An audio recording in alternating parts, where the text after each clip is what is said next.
हनुमान जी के पुजारी हो, राम जी के पुजारी हो, कृष्ण के पुजारी हो, तो तुम्हारे भी जीवन में आनंद होना चाहिए, अभाव होगा। अरे सुदामा से ज्यादा अभाव है, अयाचक वृत्ति है जिसके पास, जिसके बच्चे 5-5 दिन तक भोजन नहीं कर पाते, खाली हड़िया में जल डाल करके मैया सुशीला पकाती है बच्चों को, लाला भात बन रहा है, खिलाऊंगी खिलाऊंगी, हाँ मैया हाँ मैया, ऐसे देखते रहते हैं ऐसे करके, और आग में 8 घंटे तक वो पक रहा है, पकते पकते हांडी फूट गई और जल बह गया, तो छोटे छोटे बालक रोने लगे, मैया तू भी झूठ बोलती है, हम 8 घंटे से सोच रहे थे अब भात मिलेगी, चावल मिलेगा, कहां है तंदुरुस्त। अभाव की सीमा सुदामा के पास है, उसके बाद भी सुदामा के जीवन में कितनी उच्चता है, दिव्यता है। वो सुदामा जिसको अपने पर्यंक पर बिठा करके गोविंद अपने नेत्रों के जल से उनके पांव धोते हैं, सारी कृष्ण की पटरानियां महारानियां प्रणाम करने आती हैं सुदामा को,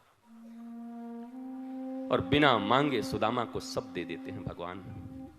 लेकिन सुदामा भी कैसे हैं, वापस आए तो लौट के वृक्ष के नीचे ही रह करके कृष्ण का भजन करते रहे, कभी उस महल में गए नहीं। बोला पत्नी को चाहिए था तू रह ले, बच्चों को चाहिए था तू रह ले, मेरा तो यार मेरा श्याम मेरा गोविंद है, मेरा तो भजन यही चलता है। कहां किसी अभाव में सुदामा के जीवन में परिवर्तन आया। क्या तुम सुदामा से भी नीचे हो? क्या सुदामा साहब से तो तकलीफ है तुम्हारे जीवन? अभाव से नहीं, जीवन में गोविंद जब भी मिला है तो भाव से मिला है।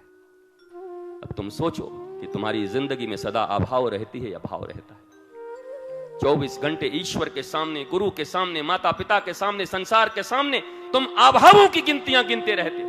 ये नहीं मिला, ये नहीं मिला, ये नहीं मिला, मेरे पास ये नहीं है, मेरे साथ ये हो गया, मेरे साथ दुनिया खराब हो गया, हमको कुछ नहीं मिला, हमारा बचपन बर्बाद हो गया, हमको आगे अभाव अभाव अभाव अभाव अभाव। भैया ईस्ट और वेस्ट, या तो पूरब या पश्चिम, या तो भाव होगा या अभाव होगा। और याद रखना कृष्ण सदा भाव से मिलते हैं, न प्रभाव से और न अभाव से। दुर्योधन को क्या कहा कृष्ण ने? 56 व्यंजन खा खा खा खा, भगवान ने कहा नहीं खाना। क्यों? भगवान ने कहा सुन दुर्योधन, मैं कृष्ण हूं, और दुनिया का कोई भी व्यक्ति 2 ही अवस्था में कहीं खाना खाने जाता है, या तो अभाव में हो या प्रभाव में हो। भिखारी होगा तो गाली सुन के भी खा लेगा तुम्हारे पास, गाली दो, मोटा कहो, लेकिन बेचारे को इतना चाहिए ले लेगा। दूसरा प्रभाव, प्रभाव कैसा? का घर में पेट भरा हुआ है, उसके बाद भी मुख्यमंत्री के पास चले गए, मुख्यमंत्री की पत्नी ने 1 लड्डू निकाल के दे दिया, और घर में अगर इतना छोटा सा एक पान का टुकड़ा भी पत्नी दे देती तो कहती पेट फाड़ देगी, मार देगी, चुड़ैल है, मैं खा के मर जाऊं, मेरा पेट भरा हुआ है। पर मुख्यमंत्री की पत्नी ने लड्डू निकाला, भैया लड्डू भाभी जी कैसे इनकार करेगा? प्रभाव है। भगवान ने कहा सुन दुर्योधन, इस दुनिया में लोग 2 ही तरह से खाते हैं, या तो अभाव में खाते हैं या प्रभाव में खाते हैं। अब एक बात सुन ले, मैं लक्ष्मी का पति हूं, लक्ष्मी मेरे पांव दबाती है। जिस बाप बड़ा ना भैया सबसे बड़ा रुपया के पीछे सारी दुनिया भाग रही है, वो लक्ष्मी मेरे चरण दबाते रहती है, इसलिए मेरे पास किसी चीज का अभाव नहीं है।